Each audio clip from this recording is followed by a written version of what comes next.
All right, everybody. I am so excited. Amy, thank you so much for being on Hey Docs. I just said it. I'm super excited that you're here, and we are just going to get to learn from you. And I'm also super excited to have Miss Rachel Wilder on as well. She's going to be my co-host. Many of you may know Rachel. She is on my consulting team, but she is also somebody who's really big into the wellness and focusing on, just good, healthy habits. And so thank you both for being on Hey Docs. Yes, thank you for having me. Yeah. So what I like to do, Amy, is I like to have my guests just kind of start off by talking just a little bit about your why. Like, how did you get to be where you're at? I know probably many people have heard your podcast before, but if you don't mind sharing for my guests, in case somebody on here has not heard your journey, can you tell me a little bit about your business journey and how you've gotten to be where you're at today? Yes. Well, I actually, my pain became my purpose. I was overweight growing up. And, my nickname was Piglet. So it was a very sensitive subject for me. My brothers were all skinny and, I wasn't. And I just happened to, luckily my passion is what really brought me into the business. I lost 90 pounds the good old fashioned way. I did Weight Watchers and counting points and all of that. Yes. And then that evolved into teaching classes at the gym. Cause I'm like, if I'm already going to be here, I'll be an aerobics teacher. That's actually, Rachel used to come to my classes years ago. And then from there, it was personal training. And then, I was really blessed in that one of my coaches, my husband now, was in online consulting completely. He had only done online. And I was trading dollars for hours and all that, but I really wanted to get into the nutrition side of things. And so he was, I was very thankful that he had a really high demand, and I had already gone through his system and learned everything from him. And so he gave me my first 10 clients. He said, listen, I will ask my wait list if they're willing to work with someone else. And I have my own brand. I didn't partner with him. I really wanted to, maybe my stubbornness, I don't know. I wanted to do this on my own. And that year, because he said, listen, I'll give you the first 10, but if you don't get results, then you're not going to grow, because I'm completely referral based. And so that year I went from 0 to 6 figures within within less than a year. And then from there, I hired, a few coaches, more females, and took the business within 3 years to about 550,000. Wow. So it was a very fast, growth. But through that, also having a lot of struggles. I had a marriage ending affair that was very public. I'm online. We were online at the time. So it was, everyone knew. Mm-hmm. That was probably my first big hiccup. And then I was diagnosed with cancer 9 years ago. And so both of those have really been brought into our business, because a lot of it is changing your identity. And that was probably related to my affair. And then the mindset with, getting, a cancer, scare and getting and dealing with it for so many years has become, my strength, because I had no choice those first couple of years, but to learn to deal with it, and not just by existing. I really wanted to thrive. So we've taken my husband, we merged after we got married and decided to, why are we fighting? We're basically taking both, audiences and trying to get them to follow us. So let's go together. And, now that we know more about business, I really appreciate how long we've been in the business, because it's been 18 years for Eric and about 15 for me. And that business is hard, and it's really hard to keep going year after year. And so for the first probably 12 or 13 years, we were just really good at a hobby. Every business coach that we met with said, man, you guys because we were making 7 figures. My husband's made 7 figures for over 12 years. Mm-hmm. But we had no systems. We had no core values and things like that. So it was just luck. And we didn't want that to be luck anymore. And so we started really getting around, like I joined masterminds. I mean, 1 year alone, we spent, 6 figures each on coaching because I knew that the investment back into myself and my business would just help us, 2x or 5x or whatever it may be. Right. And so that's kind of led us to here. I mean, I'm pivoting a little bit. I'm still in the brand, but because we have so many systems in place now, I'm able to step away and do some of the things that I love to do that are still related to wellness, but just the core of what I believe most people struggle with. And that's like, creating your identity of who you want to be. Right. And I love hearing this journey. And I think especially for a lot of my listeners out there, a lot of what I do is working with new business owners. And, it's hard when adversity comes at you and to, say, I'm going to keep moving forward. And I think, your story is like, kind of that perfect example of, adversity in a marriage, adversity in health, maybe just even identity and what am I doing and where am I going? And I know for so many of my doctors and people that, Rachel and I both work with, there is a little bit of that, like, gosh, things get in the way and, can we continue on? Can we continue to, move forward? And I know right now you've got, something that you've been talking about and, your 5 for 50 challenge. And I'm kind of curious and Rachel, definitely chime in here, but I'm kind of curious to know, how do things like 75 hard or 5 for 50, kind of work into helping us as business owners and as personal people, like me, Jill Allen. How do those things really help us from a business perspective, in your opinion, and then also on a personal side and kind of helping us shift our focus a little bit? Well, I think, I did 75 hard, I did phase 1, phase 2. I did it again last year when I was, when I went back into, my cancer was back. And it was the first thing I actually was like, I need to get really dialed in on my mindset. I think people separate business and personal so often, and it's a mistake. Yes. You as a better person is actually going to 10x your business. But if you are struggling personally, everyone is going to see that in your brand. And I have always been a big believer that your body is one of the fastest and easiest places to make changes that you can, one, visibly see, but also visibly feel. And everyone I know, when they are in their best shape, they're actually doing the best in their business. And while it may be taking more time to, like, you have to put more me time in, you got to go to the gym, you got to get your walks in, but you're showing yourself value.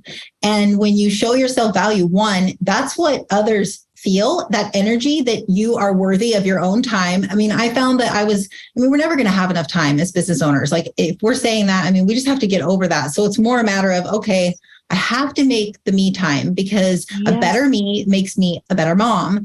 So with 75 hard, I just loved that it was super laser focused on what you needed to do. Now, knowing what I know now with habits and keeping promises, I think it's a great graduation for people, but most people, if they were to try to do 75 hard, since they don't have a history of that follow through, they may fail and then feel really crappy. Like, there's two people that do 75 hard. There's the person that feels amazing, and there's the person that then feels like crap and then they struggle after. And so I'd been doing daily agreement cards prior to even doing 75 hard, but I had a little bit of imposter syndrome that I'm like, well, 75 hard is superior. It's Andy and I love Andy, but I would really, I'd have a discussion with them and say, what's more powerful is someone choosing their own agreements and learning to follow through. We are very quick to follow someone else's instruction, but to learn to trust yourself and learn to listen to your best self, because your best self's the one that's going to create these promises that you're going to follow through on. Are you going to listen to it when the voice of compromise comes in? Like, I find more power in just sticking to what I say I'm going to do, not just for 75 hard. Because as time went on, I was like, well, I don't really agree with 2 a day exercising. Like, it's not something our brand believes in. I don't believe in the 100%. And I know a lot of people like struggle with that. But if you do not learn to have losses, you'll never learn, because you're going to be like the contest prep person. Like, we used to be coaches to all contest prep people, and it was easy coaching because you know what? They stick to it.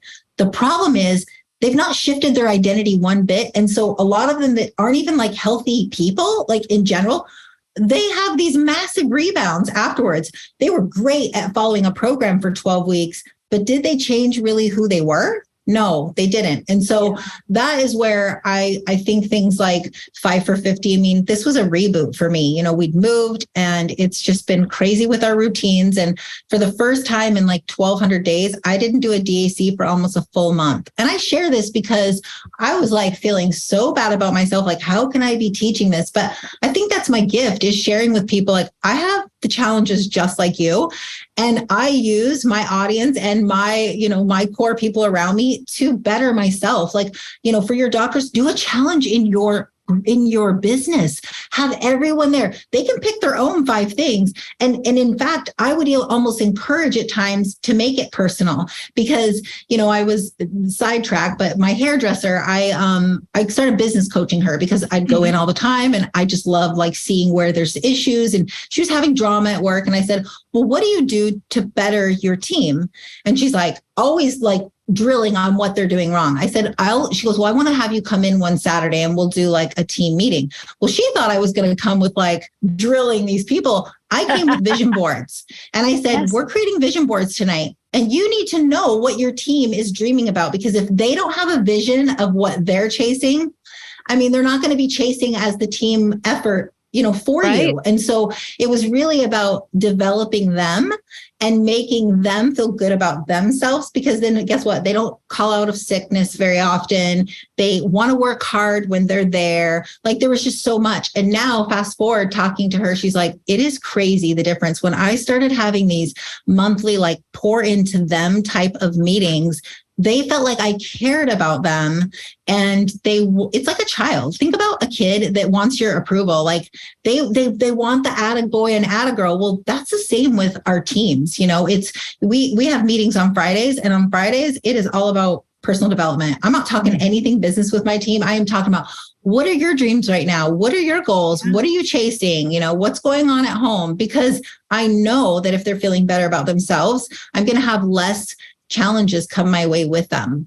I love that. And I'm sure, Rachel, you can jump in here about that as well, because you see this in offices. And, we even have this within our own company where we do something called rhythm meetings, where, it's getting together and talking about, what's on your mind? What's your mindset? Where are you at? Where are you going? What are your goals at? Now, maybe not as in depth as what you're talking about, but I think there is something so important as a business owner to, almost change your mindset that you have to have personal relationships with your team members if you're going to want them to buy into you and your vision and where you're going. And it's way beyond just let's do a once a year, check in.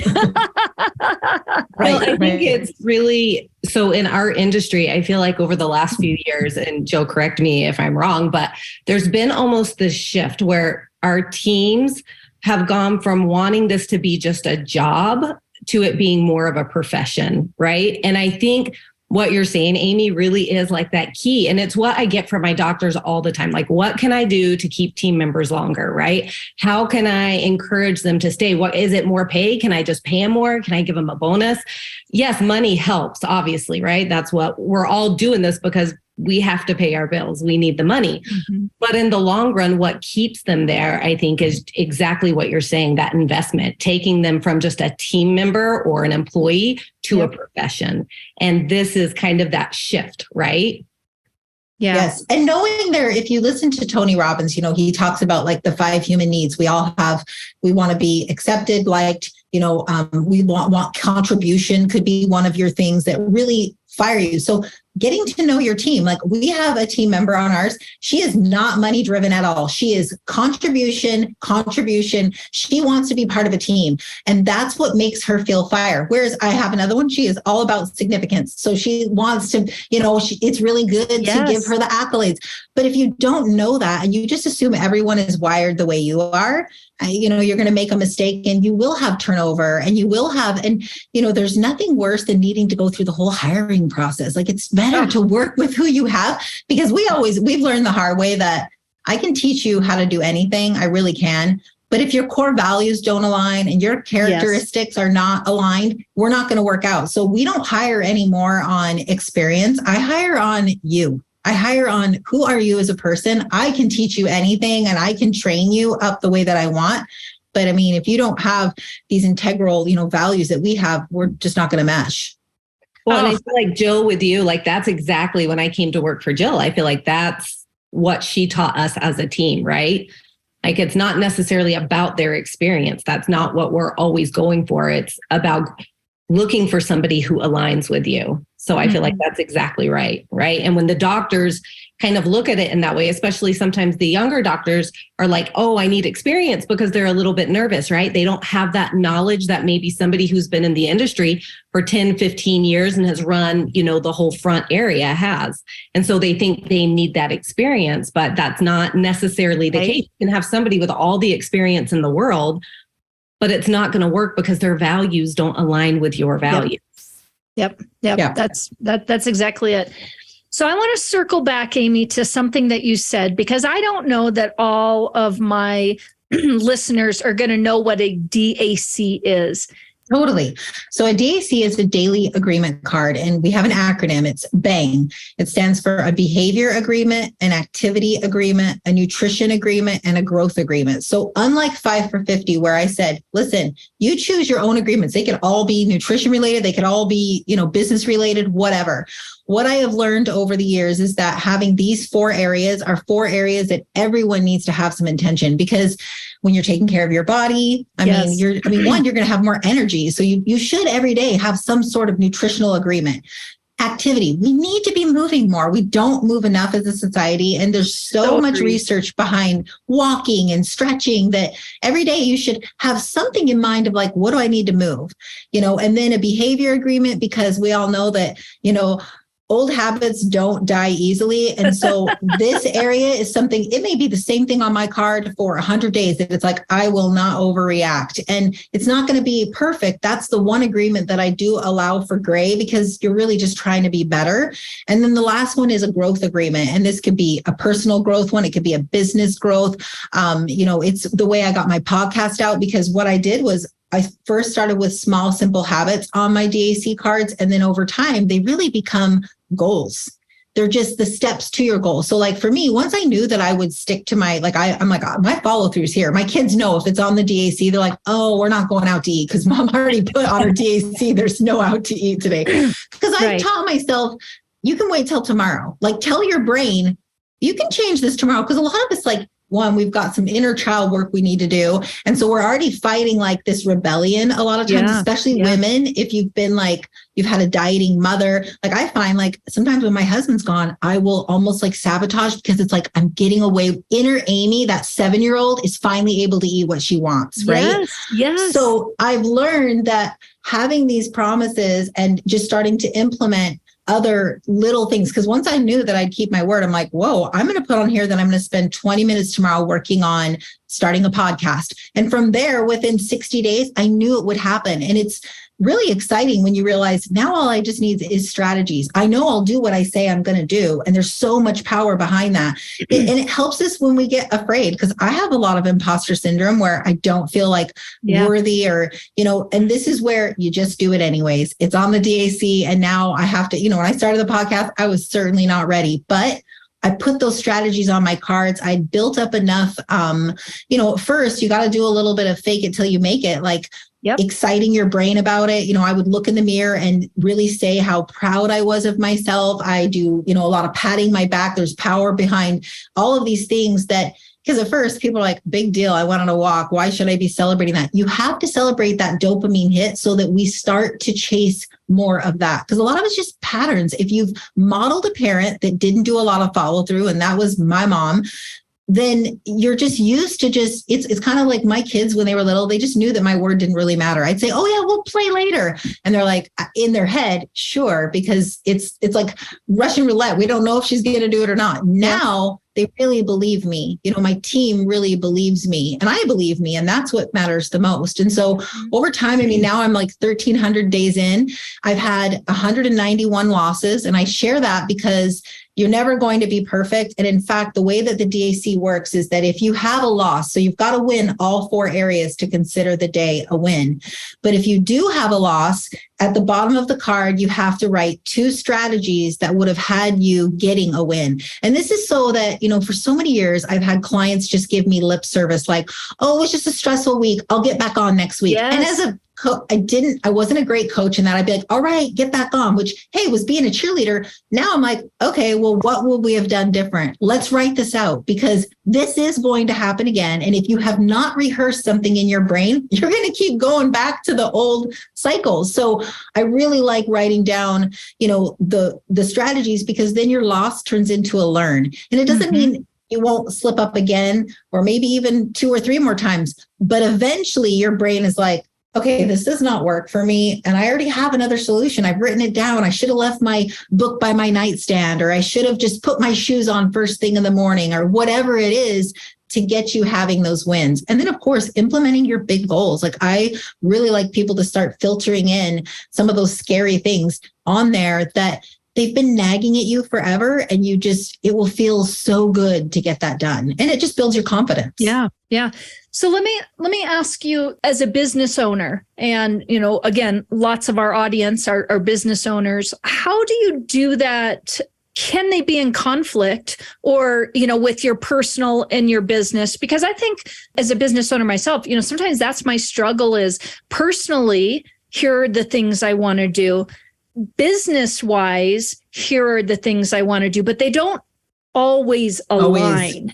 And it's even that finding that balance, which we know is like not for real. There's never this balance between business and personal life. But how can you give some suggestions on that? Because I feel like, I can set out my intentions or my goals business wise, and I can set them out personally. And some days maybe they get close, and other days it's like, oh, but can you talk a little bit about that? Yeah. Because I think that is probably one of the hardest things being a business owner. Totally.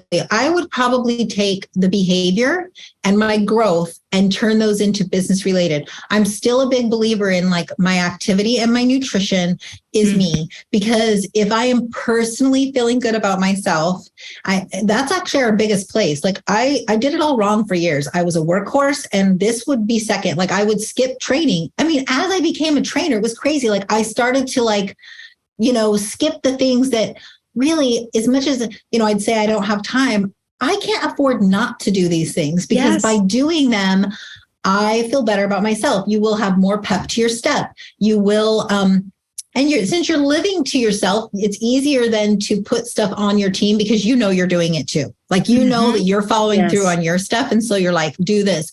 But what I would probably do is, we have like a goal exercise where I use the Zig Ziglar, 7 areas of your life.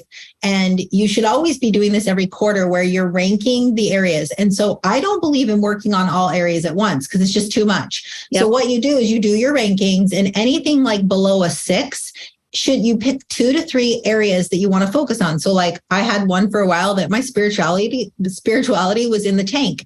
And so that was an area of focus, whereas I put business, second, because I knew that the byproduct of keeping my promises would make me also show up in business. And then with business, it's really easy in that once you have your goals, like let's say you've got 30-day, 90-day, even year, you start filtering these into your growth agreements. You just like, if it's for sales, okay, I got to make 15 calls today. That's your growth agreement. Your growth agreement is I got to make these 15 calls today. Or maybe you're taking a course. For people that are trying to do the side hustle, it's really hard to work and do the side hustle. This is where that growth agreement helps. I got to spend 15 minutes in my course tonight doing it, because our goals don't have to be these big, huge ones. Like our business objectives don't have to be big ones. It's actually the little tiny ones that lead to the big ones. So, oh gosh, yes.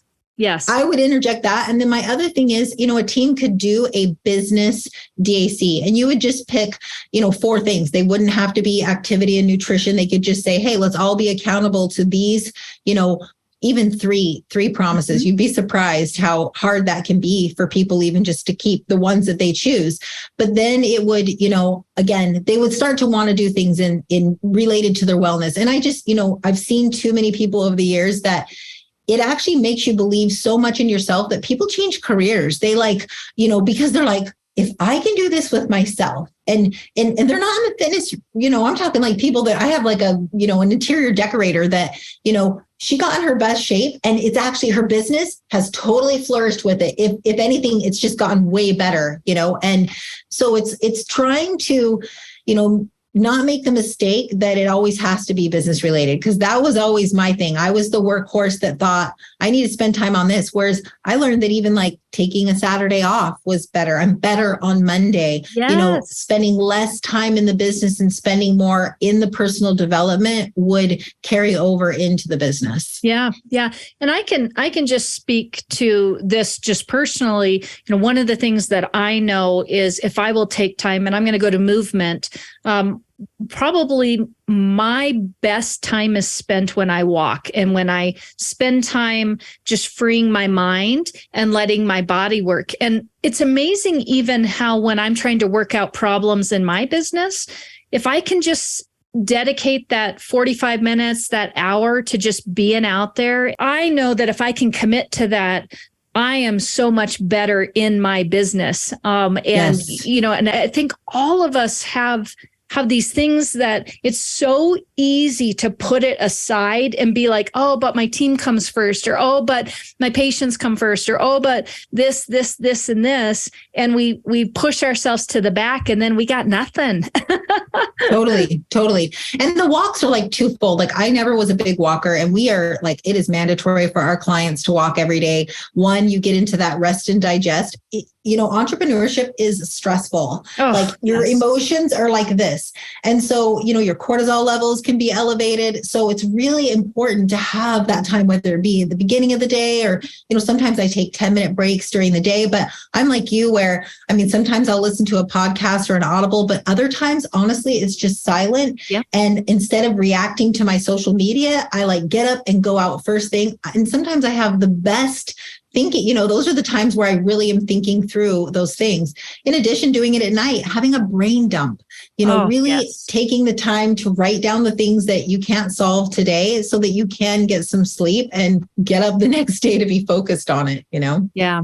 So let's talk a little bit about routines, because I can tell you're all about routines and just, trying to have purpose, I think, in intention in what we're doing. But what advice do you give people who are tapped for their time? You're a mom, you're a business owner, you're all of these things that pull at us as a person. How do you suggest people get into, routines and what are some thoughts you have there on that?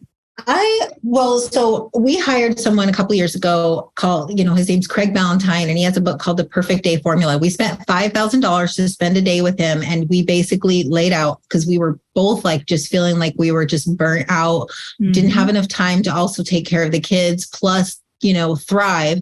And I realized that a lot of it was excuses, like look at how much screen time you have. If you have more than an hour of screen time a day, which most people do, then you have time to work on other things. Yeah. And 2, the more that you can spend your time, it's kind of like Dave Ramsey and how he has you spend all your money, whether it is going into savings or not. Every hour should be accounted for in the day. Now, people freak out when they hear that because they're like, oh my gosh, it's so structured. No, you can still say that from 5, like I have on mine from 5 to 8 p.m. I just say that it's family playtime. If I choose to go to Target, if I choose to do whatever, that's my time. Yep. But what it also will force you to do when you start to really stick to these time blocks in this routine is time collapses. When I know I'm getting off work at 5, I will work harder during that last work block, knowing that I stick to my word of getting off, versus I used to just stay later and later and later. And you know what? Nothing more gets done. Such a trap for us all. So can you talk a little bit about, because I think a lot of the time what happens with people when they go to do this, and I know at least for me, I've always been like a huge goal setter, but when I would try and block out my time or do, the DAC, which I did for a really long, I want to say I have like a whole 365 days of a DAC, right?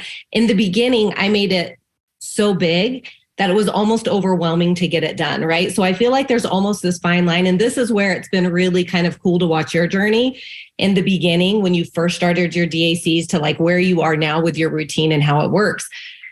Kind of some of those tricks or how do we set those goals where they're achievable in the beginning and then you kind of build on them, right? Like, What does that look like? And what I think even something as simple as like my water goal, I made too big, right? It was too big. I couldn't achieve it. And the whole idea behind it was to achieve the goal and to create the habit.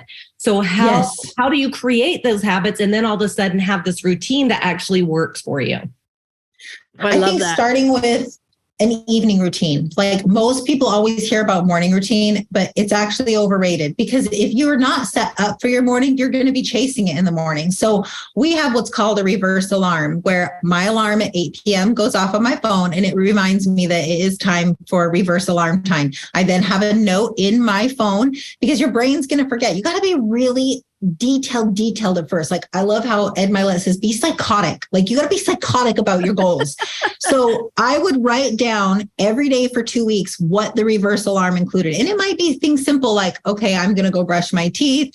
I'm going to do my brain dump. I wouldn't probably put more than 5 things at first. Cause again, you're going to get too overwhelmed. It's a big, huge checklist that means diddly squat, right? So starting with just a few things that really set you up for the morning. And then I would say from there, it's then having that morning routine. Because if you can get an hour in the morning without social media and you can get an hour in without checking your email, like you're going to be shocked at how much your brain will get into creativity. It will just feel better. Like people don't realize how much social media really brings you down. It's just a lot of it. We're just used to it. It just numbs us. I was always getting on Twitter first thing in the morning and I'm like, why am I doing this? This is just, so I deleted it. I deleted the app a couple weeks ago because I'm like, I don't trust myself right now. And that's okay too. Know your weaknesses. Like I am not about you sticking candy in front of your face and, been learning to say no to it. That's the wrong thing to do. It's instead make it as easy as possible, build up the wins, because unlike what people think, like when you love yourself, like you like yourself, you are going to do more for yourself. So it's not the opposite. People think I'll like myself when I do all this stuff. Wrong. So it's starting with like one thing at night to do. Like for me, it was washing my face and it had little to do with the face washing and more in that I'm doing what I say I'm going to do. And it's the practice, right? It's something I don't like doing it all. I'm usually like a face wipe person. So I know my true face routine is like, it's going to take me a few minutes, but over time, again, then I'm feeling good about myself. And I've seen this with clients. I mean, I had a client that was 350 pounds and she couldn't even keep like one simple promise at first. And we started with the one. And she was like, she's really successful in her business. So her first thing was like, I'm not going to start with just one. I want to do like 5 things. Cause we feel like we're underachieving. I said, I promise you, if you start with the one, this is the only one you have to promise to. If you want to do other things, it's just not on the agreement. And so sure enough, within like a month, she's like, well, I know I didn't have to go for a walk, but I was feeling so good about what I'm doing. So I went for the walk. Yes. And so it was like the domino of don't set yourself up with this huge, I did like a time blocking meeting with this interior decorating firm, like 40 employees. They all did their time blocking. Yeah. Well, if they've never had a schedule before, this is like nightmare, like let's just start with maybe like the first couple hours of the day. And, and my husband has done that where his thing is, I just got to get to noon. If I can stick to this routine till noon, that's a win for me right now, because sometimes it's just too overwhelming to feel like you're in this robotic, whereas really, if we flip it, structure equals freedom, believe it or not. People think that it's like bogging you down. It's actually the opposite. Yes. You choose what's going to be in there, but you've got to like earn that from yourself and like really see it little by little. I mean, I'm all about like, if you've read Atomic Habits, it's all about just starting with like one thing and make it. I mean, I had 2 minutes of stretching on my DAC for like 100 days. And people are like, 2 minutes? I'm like, yeah, but at the end of 100 days, I got 200 minutes of stretching that I never would have had in there. Because if I would have said 10 minutes, I would have failed after the first day and not done it. Start small. I just love this. And the difference between Rachel and I's personality is Rachel can stick to something. I know this about her. She can put her head down and go. I've got that personality that really rails against everything that has to do with rules, even my own promises. It's the personality type that I am. And that can be my biggest adversary. It can be a really bad thing for me, or it can be a really good thing for me, depending upon the situation that I'm in. I just really love this. And I know that there are other people that are out there hearing this, where I think sometimes we look at something and think it's all or nothing, or I want to jump in and be as good as where Rachel's at, or be as good as where Amy's at. And I think the thing that so many of us forget is we have to start somewhere to get to that next level. And even if that somewhere is, like you said, just pick the one thing that you can commit to for the next 50 days, like drinking the water. That was on my, 5 for 50. I'm like, that is something I'm going to work really hard at. It is silly. It's just drinking water. But it's just drinking water. Yes. And what it represents, I had a client that she did the DACs, and I think you were actually, Rachel, in this group where she chose not to have coffee creamer. Remember, she was like, I'm going to just not have coffee creamer. I was like, hey, it's totally up to you if that's your nutrition agreement. Well, like day 2, she comes around and she's like, oh my gosh, coffee creamer is life. Like, I'm so sad I don't have it. I said, well, here's the thing. See it for as a day. Anyone can say no to something for a day. It doesn't mean you can't readjust your agreements, because a lot of times we realize that we're putting agreements on there that really don't matter to us, and we think that they're what we should be doing, or it's just too big.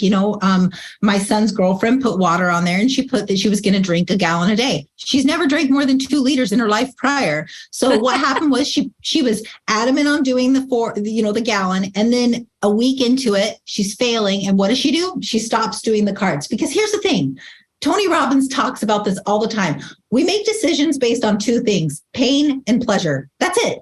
So if it doesn't feel good, why are you going to keep sticking with 5 for 50 if every day you're reminded of how crappy it is? So I called her and I'm like, listen, even for a week, just do 1 liter. I want you to have the mulligan. I want you to have the win, so that you are like, awesome job. Way to go. You're doing it. Then it might go to 2. And then maybe it will eventually get there, but don't start with the crazy goals. I mean, I've been there, done that, and it just leaves you feeling really bad about yourself. And then you question everything you're doing. And it's when really, if you're looking at it from a therapy standpoint, because they say when you don't keep your promises, it's just a form of self-betrayal. Like it is. And a lot of it is patterning. So you might need to start with the smallest little thing. The guy in Atomic Habits, what did he do? He went to the gym every day for 5 minutes. He didn't work out. His rule was that he had to show up. And he had, when he was getting that dopamine hit, reminding himself that he kept his promises. Maybe some days he stayed 10, maybe some days he did a full workout, but all he had to do was show up to get the win. Mm-hmm. That's what people need to do. Start with the small, and eventually you get to the crazy ones where then you're like me, where you're almost afraid to put it on the card because you're like, crap, I'm doing this today. Like I'll put on there that I need to reach out to so-and-so for a podcast. Maybe I'm scared to do it. By putting on the card, I got to do it now, because I know it. Is this where your high intention, low attachment comes in, Amy? You talk a lot about that. Yes. I think that's because all or nothing is really, really big in the fitness industry. I was like this. It's like, at midnight, the day starts over. And so it's like, eat as much as you can until, because once you've failed. Whereas if we would learn that, like, let's say I had an extra cookie at lunch, how cool is it to actually get back on and continue the day, not letting it bother Yes. you. You had the intention of being perfect. I mean, I wanted to have all 50 days of 5 for 50. I mean, I was certain I was going to have 50 days of wins. And I lost one of the days to reading. What I could have done is the next day just not even care. Or, people do this with their diet all the time. It's like they slash one tire and then it's like, let's slash the other 3. Yes. But when you look at it logically, it just makes no sense. So it's really like I have the intention every day of winning and I have the intention of going all out. But I have learned that if you do not learn to detach yourself from it and don't make that part of you, you'll stay in the slump even longer. Like I've had to really tell myself not to judge myself, not to like really get down on myself, because the more that you stay down, you're not going to want to start up the next day, and then learning that each time it's growth. If like, okay, well, I ended up totally throwing in the towel for this day, but I did get up the next day. Like praise that and see that, because the high intention is, I always want to be my best, but that's perfection is really actually like one of the worst things that we can have, because if you don't learn to like have losses, that's where you learn. It's actually where, Yes. I tell clients all the time, I want you to go through the holidays with me and I don't want you to be perfect. I want you to see that you can associate success, not having it, because that was my issue with 75 Hard is that I know the way the brain works. It's like whatever you've had success with in the past, your brain's always going to go there. It's why I'll get clients all the time. Well, I did keto 5 years ago. I'm like, yeah, but you didn't keep it off. So stop telling your brain that was success, right? We need to associate. So I will purposely tell a client, I want you to have a off-plan meal this week. And I want you then to see at the biweekly that you had success so that you can learn that you do not have to be perfect to get there. Same with business. You can have a total flop with, like a launch that you do on something, but that's the only way you learn. Okay, well, this didn't work. Now it's those pivots. We have an opportunity. Yes. Yeah. And I think that is so key to, in the business component is not every month is going to be a perfect month. I have, so many of my docs that set these goals, which are great. And I want them to hit their goals too. But if we didn't have enough patients call in, if we didn't get enough conversions this month, if we didn't, it's okay. It doesn't mean that the whole thing is imploding on us. We just need to look at that and go, okay, is there something I need to tweak? Is there something I need to do different? But I need to hit it and go after it the next month. And I think that the key really is thinking about not thinking that we have to be, have perfection and be perfect in everything that we're doing. And I think it's just so hard, for me personally. Again, I can have those days where I'm like, I just totally, bunged it up. And so I'm just not going to whatever, or I can be like, well, today was the day I said, I started off with the intention of eating well. And I had on my 5 for 50 that I'm going to take one day. Like for me, this is one of mine that I'm going to just be mindful of the food that I'm eating and keep track of it. Not from a calorie standpoint, not from anything else, but I just want to be mindful of what I'm putting in my mouth and I want to track it. But I'm going to give myself one day a week where I'm not going to. And so like Doug and I, we love to go out. We love to eat. We're foodies. And, I started off my day with good intentions. And by the time it ended, I'm like, this is going to be the day. I'm just not going to track it because I'd rather be in the moment with my husband, enjoying a nice glass of wine and not having to try and figure out what this dessert was and blah, blah, blah, blah, blah. And tomorrow I'll start. And you know what I mean? Like my intention was to maybe make that day be a Friday, but it ended up being a Wednesday or whatnot. I would be curious what in your history, there is something that you struggle with the rules.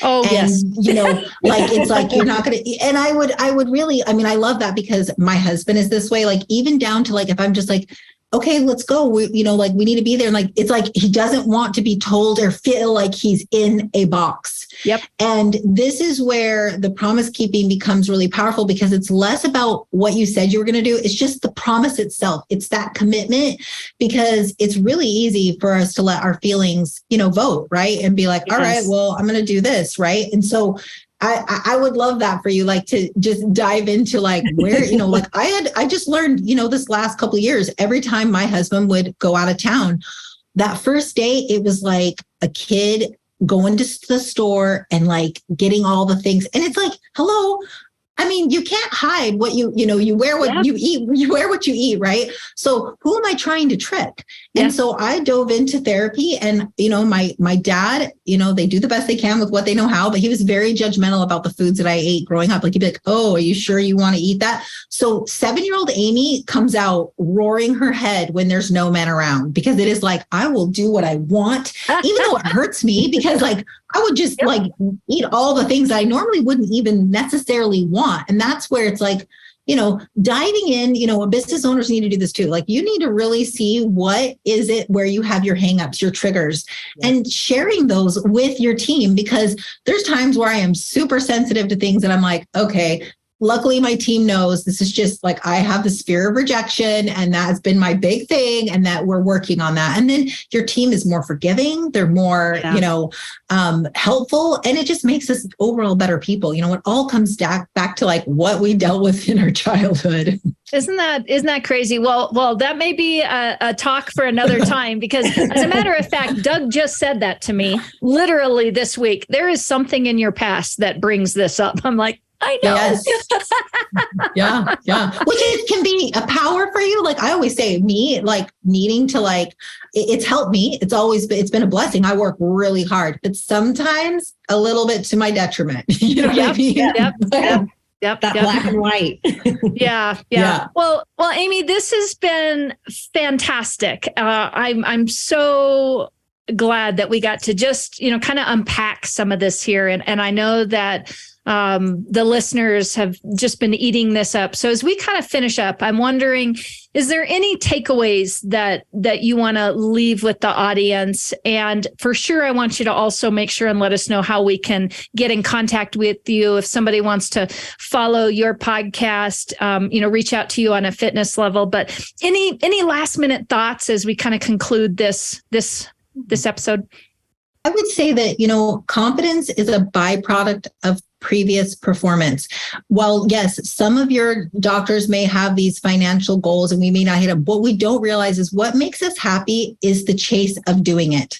So even if you don't hit it, you're actually, I have a lady right now, she's still over 300 pounds, but why she's feeling so good about herself is because she even said in her last biweekly, she goes, "You know why I feel amazing right now? It's not because I'm happy with where I am. It's because I know that every day I'm doing everything I should to get there." So it's like, with financial goals, when we haven't hit it, I always reflect, did I do everything that I could have done? And if not, then I go down that hole and figure that out. But if I have done everything, I find myself really, really happy. Like, I'm actually happy. Like, there's nothing I would have changed. So really see it that you just can't have confidence. Like it is your previous performance is what makes you feel good today or bad.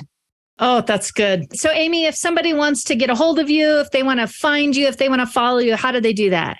On Instagram, I'm Amy_Ledin, Ledin. I love to be over there just because I love stories. So if you really want to have more of a personal feel with me, you're going to see my stories.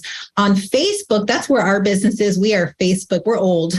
So we are on Facebook under Lean Bodies Consulting. And we work with females, that are 45 to 55. We're really in that perimenopause, menopause, postmenopause, or anyone that's got like metabolic dysfunction. That's really who we work with. And then, of course, my favorite thing, which is my podcast, it's called F-It. You can find it on all, everywhere, Spotify, Apple. And, those are my 3 places. I love it. Well, I am sure people will be reaching out and hopping onto your podcast and following you for sure. So I like to finish up my podcast with something called the speed round. So I am wondering, are you up for the speed round challenge? I am. Perfect. All right. So let's start with coffee or tea. Neither, but I love the smell of coffee. I'm a Diet Coke. Diet Coke. I should have put that on there because I think that would be third to almost everybody if they aren't one of those two. How about a favorite book? I would say Think and Grow Rich. I listen to it every year on Audible, and it just that or Unconscious Prosperity, I think is the other one. But Think and Grow Rich. You can listen to this and it just really elevates again, like your identity and where you're going. I love it. All right. How about your favorite outdoor activity? Favorite outdoor activity would probably be anything on the water, whether it be like get a paddleboard or, like laying even by the beach, but definitely water related. Okay, perfect. And if you could be remembered for one thing, what would that be? One thing I would say it would be that, your attitude really determines a lot in your life, and that can be the separator. And I hope that people see that separator with me, is that my mindset and my attitude towards the obstacles I've had is really what separates me from others. Oh, I love it. And then our final one, what is the best piece of advice you've ever received? Best piece of advice, everything happens for you. Even in the lowest of times when you do not think it is, when I flip every single obstacle that comes my way, it's changed everything in how I perceive it and then how I, follow up to it. Oh, that's great. That's deep. And I love, thinking about that. So again, Amy, thank you so much. And Rachel, thank you for being my co-host today.